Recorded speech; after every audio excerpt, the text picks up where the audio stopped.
Leviticus chapter 10, the death of Nadab and Abihu.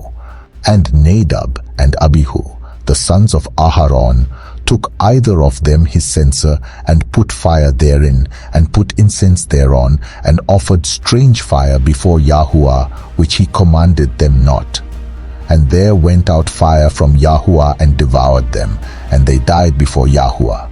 Then Moshe said unto Aharon, This is it that Yahuah spake, saying, I will be sanctified in them that come nigh me, and before all the people I will be glorified. And Aharon held his peace.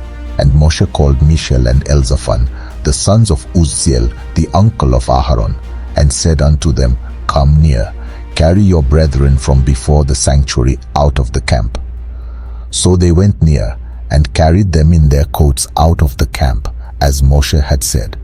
And Moshe said unto Aharon, and unto Eleazar, and unto Ithamar, his sons, Uncover not your heads, neither rend your clothes, lest ye die, and lest wrath come upon all the people. But let your brethren, the whole house of Israel, bewail the burning which Yahuah hath kindled. And ye shall not go out from the door of the tabernacle of the congregation, lest ye die. For the anointing oil of Yahuah is upon you. And they did according to the word of Moshe. And Yahuah spake unto Aharon, saying, Do not drink wine nor strong drink thou, nor thy sons with thee, when ye go into the tabernacle of the congregation, lest ye die. It shall be a statute forever throughout your generations, and that ye may put difference between Kodesh and the profane, and between unclean and clean, and that ye may teach the children of Yasharal all the statutes which Yahuah hath spoken unto them by the hand of Moshe. And Moshe spake unto Aharon, and unto Eleazar, and unto Ithamar, his sons that were left, Take the meat offering that remaineth of the offerings of Yahuah made by fire, and eat it without leaven beside the altar, for it is most Kodesh, and ye shall eat it in the Kodesh place, because it is thy due and thy son's due of the sacrifices of Yahuah made by fire, for so I am commanded. And the wave breast and heave shoulder shall ye eat in a clean place, thou and thy sons and thy daughters with thee, for they be thy due, and thy sons' due, which are given out of the sacrifices of peace offerings of the children of Yasharal. The heave shoulder and the wave breast shall they bring with the offerings made by fire of the fat, to wave it for a wave offering before Yahuah. And it shall be thine, and thy sons with thee, by a statute forever, as Yahuah hath commanded. And Moshe diligently sought the goat of the sin offering, and behold, it was burnt. And he was angry with Eleazar and Ithamar, the sons of Aharon, which were left alive, saying, Wherefore have ye not eaten the sin offering in the Kodesh place, seeing it is most Kodesh, and Yah hath given it you to bear the iniquity of the congregation, to make atonement for them before Yahuah? Behold, the blood of it was not brought in within the Kodesh place. Ye should indeed have eaten it in the Kodesh place, as I commanded. And Aharon said unto Moshe, Behold, this day have they offered their sin offering and their burnt offering before Yahuah, and such things have befallen me. And if I had eaten the sin offering today, should it have been accepted in the sight of Yahuah? And when Moshe heard that, he was content.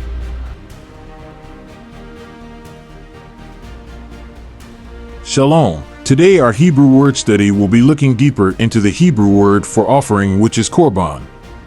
Let's start with the root word Karab, H7126 in the Strong's Concordance. Fundamentally, it means to draw near, to come close, to approach or enter into, and it is often translated as offer. Korban H7133 in the Strong's Concordance is derived from the root Karab, specifically refers to something brought near to the altar as an offering made to Yahuah as a means of drawing near. These offerings could be animals, grains, or incense, and each had its own set of rules and significance. Korban was central to the Levitical system of worship and were designed to restore and maintain a right relationship between Yahuah and his people. In the ancient Hebrew pictographic script, each letter in a word contributed to the overall meaning through its image. The following letters are represented in Karab.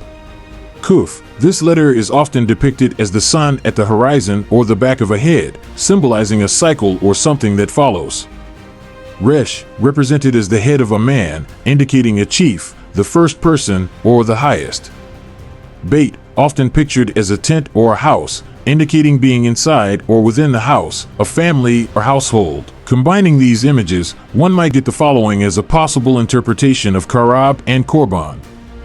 The cycle of following the head of man into the house, which aligns well with the concepts of approaching or drawing near to Yah by way of our master Yahushahamashiach. In Leviticus 10, we encounter the sobering account of Nadab and Abihu, two sons of Aaron, who offered strange fire before Yahuah, which he had not commanded them. This act resulted in their immediate death by fire from Yahuah. This tragic incident highlights several critical lessons about approaching Yahuah. First, the sanctity of Yah's commands. Nadab and Abihu's error was in deviating from Yahuah's explicit instructions. Their offering of unauthorized fire symbolizes disobedience and presumption in worship, reflecting a lack of reverence for Yahuah's set-apartness. Second, the consequences of improper approach. Their punishment reveals the seriousness with which Yahuah regards the proper approach to his presence. It serves as a stark reminder that worship is not merely about external acts, but requires a deep respect for Yah's guidelines. Drawing from both Karab and Korban, the correct approach to Yahuah involves several key aspects. Number 1. Obedience, following Yahuah's commands precisely, without deviation, as an act of faith and submission. Number 2. Reverence, approaching with a sense of awe and respect for Yahuah's set-apartness, sovereignty, and acknowledgement of his son Yahushahamashiach. Number 3. Heart posture, engaging in acts of worship and offerings with a sincere heart, motivated by love and gratitude rather than ritualistic compulsion. Number 4. Communal and personal integrity, ensuring that both community practices and personal behaviors align with the values and laws that Yahuah has set forth. And blending the lessons from Karab and Korban, and reflecting on the narrative of Nadab and Abihu, we are reminded of the profound respect and meticulousness required in our spiritual practices. Approaching Yahuah is not merely a ritual obligation, but a dedicated opportunity to deepen our relationship with the Creator through His Son Yahushahamashiach, guided by obedience, reverence, and heartfelt devotion. Shalom. Thanks for watching. Don't forget to like, comment, share, and subscribe. Until the next time. Shalom.